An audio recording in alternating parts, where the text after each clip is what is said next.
Би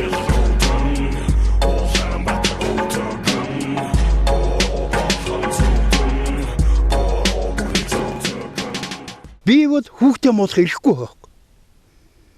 Яагаад гэвэл энэ төртөө нийлээд аавууд, ээжүүд өр хүүхдийнхээ өмнө нүгэл хийсэн байхгүй.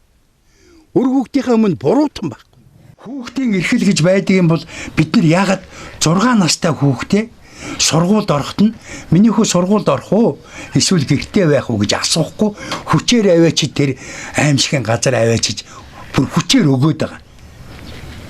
Хэрвээ хүүхдийн эрхэл гэж байдаг бол бид хамгийн түрүү тэр хүүхдийн амьдрал ах уу бүх юмд нөлөөлөх сургуульд орох үгүйг нь бид хүүхдээс асуух хэрэгтэй. Гурван хичээл хийх байгаа. Хичээл хийх дургүй юу? Дарга. Үнэн дургүй юу? Дарга.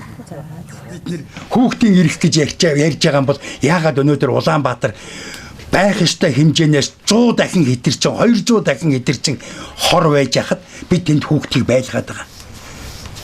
Яагаад хүнсний аюулгүй байдал алдагчаад байхад бид хүүхдүүдийг тэнд байлгаад байгаа. Яагаад хөршний бохирдол дээцэгтэй үржин байхад бид хүүхдүүдийг Улаанбаатарт улам шавуулаад байгаа. Яагаад усны бохирдол дээцэгтэй үржин байхад Улаанбаатарт бид тэр хүүхдүүдийг яагаад байлгаад байгаа. Энэ чинь хүүхдийн эрх шүү дээ. Өрөөл байх бүх эрхийг хүүхдийн хүчлэр байлгыг хөвл хүүхэд хизээч тэр Улаанбаатарт байх.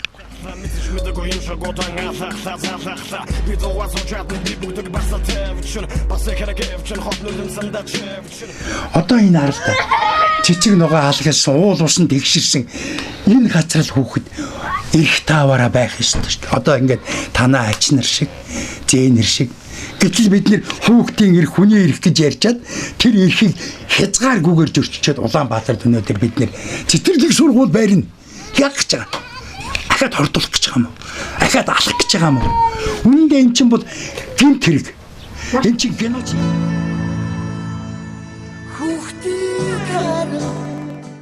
Зүгээр л тархи маань ядрааж хогоорч гиснээс өөр юм биднэрт юу үлдэх юм бэ? Тэрийг одоо хаяа л гэсэн бодлоо шүү дээ. За энэ их хогийг яах вэ гэл. Тийм учраас л одоо бид нэр энэ хүн төрлөختнийг байлдан дагуулад байгаа Монголын 100-ыг ихсэн залуучуудаас ихсүүлээд энэ цаг мөчөөс ихсүүлээд монголчууд хүүхдүүдийнхээ эрхийг, хүүхдийнхээ тэр ад жаргалыг, хүүхдийнхээ тэр ээж ааваа гэсэн тэр ухаарлыг байглаа мэдэрсэн ухаарлыг бид ахиж ингэж боомж болохгүй. Тэгэд миний бодлоор үнцэн гэдэг нь тарих зүрх хоёр одоо огтлолцоороо л тэр үнцэн гэдэг зүйл нь үүсээд байгаа юм уу даа л гэж бодсон.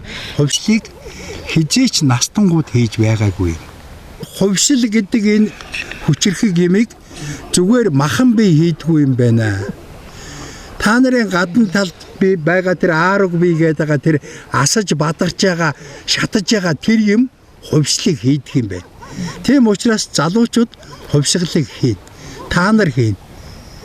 Тийм учраас монголчууд тэнгэрэн та нарыг биелдээд өнөөдөр та нар харалта 60 нас надаас илүү лайтай сайхан үг хэлээд ингээд нэг 20 хэдтэй охин 20 хүрээгүй ч юм уу охин гэхээс сууж.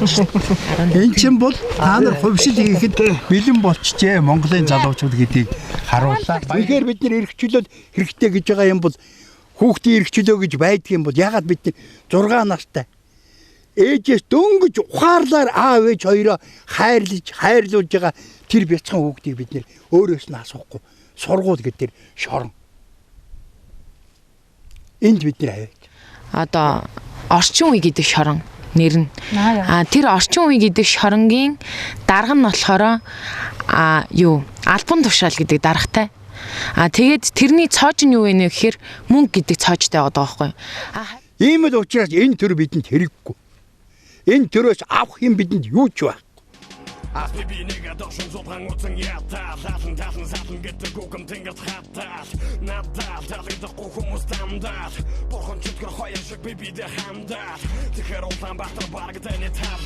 Хүн төрлөختөн үүссэн цагаас ахуулаад эрх чөлөө аз жаргал амар амгалан. Ерөөсөө энийг л хүсэж ийсэн. Энийг хүн төрлөختөнд өгсөн ганцхан үндэслэн бид нар ерөөсөө тэр хүсэл мөрөөдлийг биелүүлсэн төр гайхамшиг төр тэр хүсэл мөрөөдлийг нухчин дарж байгаа, тэрийг боомлж байгаа, тэрийг зогсоож байгаа төр бол гутамшиг төр.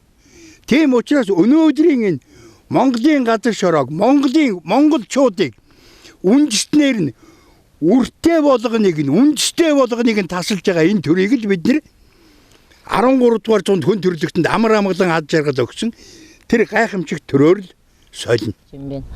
Хотол биш юм бэ. Хөдөөл би өөрөө л тэгж хийцэрэг. Миний сэтгэл амар амгалан байх тэр газар л би амьдрах ёстой. Тэр нь хөдөө байна.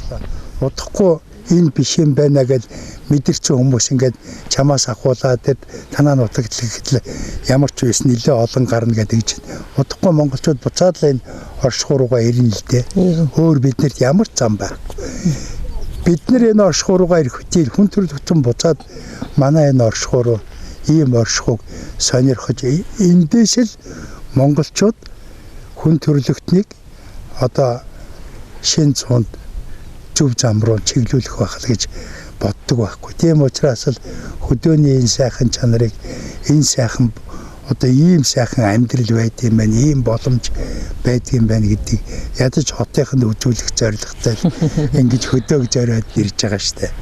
Тэгээ хөдөг зориод ирсэн хүмүүс зөндөө байна. Гэдэг байхгүй. Хотод амьдарч байгаа хүмүүс лизингээс лизингийн хооронд. Тэ. Цалингаас цалингийн хооронд. Тэгээд махны үн өсөөд махандаа шаналж амьдардаг байхгүй юу. Тэгтэл хөдөө тийм юм байхгүй шүү. Тэгээд би энэ сумын захиргаанд ажилладаг нэг найз охинтойгоо ингээ ярьж байлаа. Тэгээ хөдөө ингээ малчин байх энэ төвд ажиллах хоёрын ялгааг бид хоёр хоорондоо ярилцж байгаа юм л да. Тэгээ би тэгсэн. Та өнөр бол болсон болоогүй хууль. Даргын харц 2. Тэгээд дээрэс нь байгалийн хууль ингээд баахан юмны дор захирагдаж амьдэрдэг. Би бол байгалийнхаа хуулинд л захирагдаж амьдэрнэ шүү дээ. Өөр надад захирагдах юм байхгүй. Тэгээд энэ аимшиг дундаас хайртай хүмүүсээ аваад гарах эр зориг л одоо Монголд эрчүүдэд байх хэрэгтэй.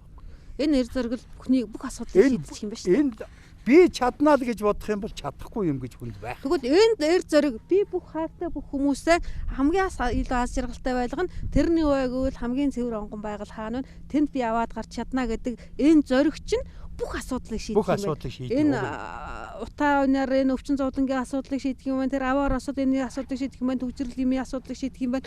Бүх асуудал эрүүл мэнд за тэгэл бүх л юм шийдэх. Бүх асуудал ганцхан эр хүний зоригоос шалтгаалаад байгаа юм. Би аваад энэ хүмүүсээ аваад би дагаад гараа явж чадахгүй гэдэг энэ айдсаасаа болоод аймтгой хүн 10 өгдөг гэж энэ бүх өвчин зовлон бүх аваар осод бүх аюул юмыг өөрд нуруунд дээр өрчээд улам л бүгтийгөөд л яваад байгаа юм байна шүү дээ, тий.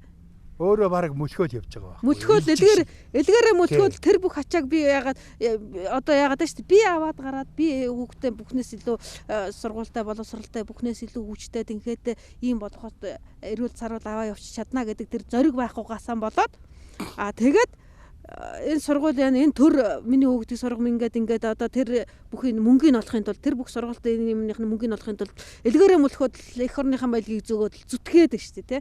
Ганцхан тэр эр хүн бүхний эрэлхийг зориг энэ зоригийг хөгжөөж үнэхээр үр хүүхдийнхээ төлөө хайрлж инэрлэх тэр эхийн хайр.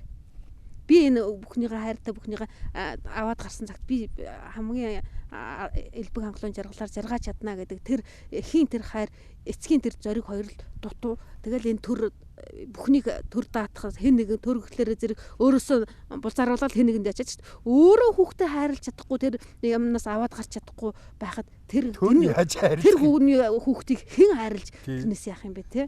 Тэгэхээр зэрэг өөрөө хайрлахгүй тэр л юм байгаад байна шүү дээ. Тэгээд хайртай юу гэж асуухаар бүгд хайртай гин шүү дээ.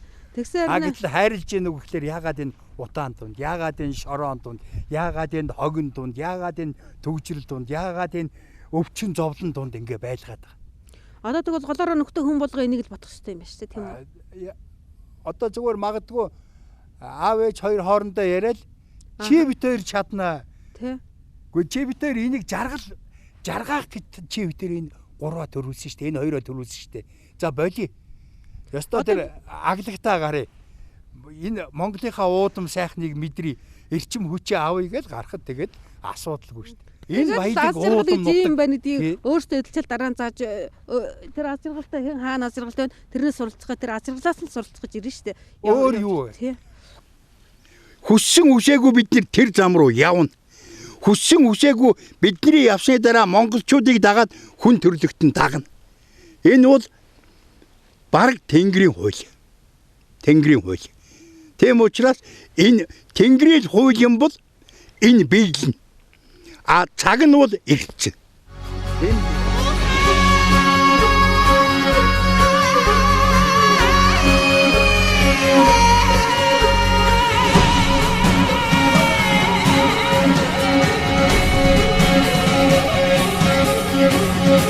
Орогсож дэлхийг номхруулсан баатруудын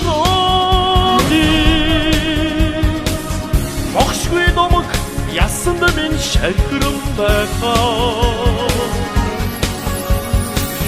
Мөнх Тэнгэрийн чингэн байдгийг зарлиг болгооч магнаг ертөнцийн Монгол гэж ухаалмаарна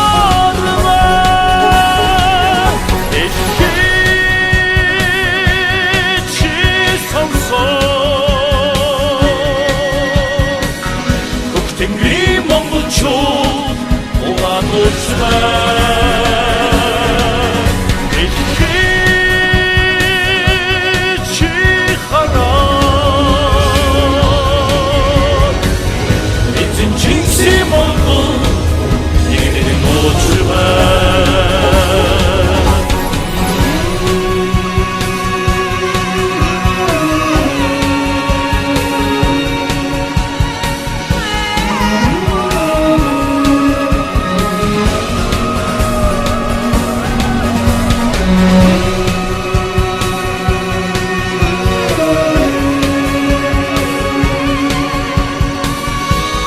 Mongo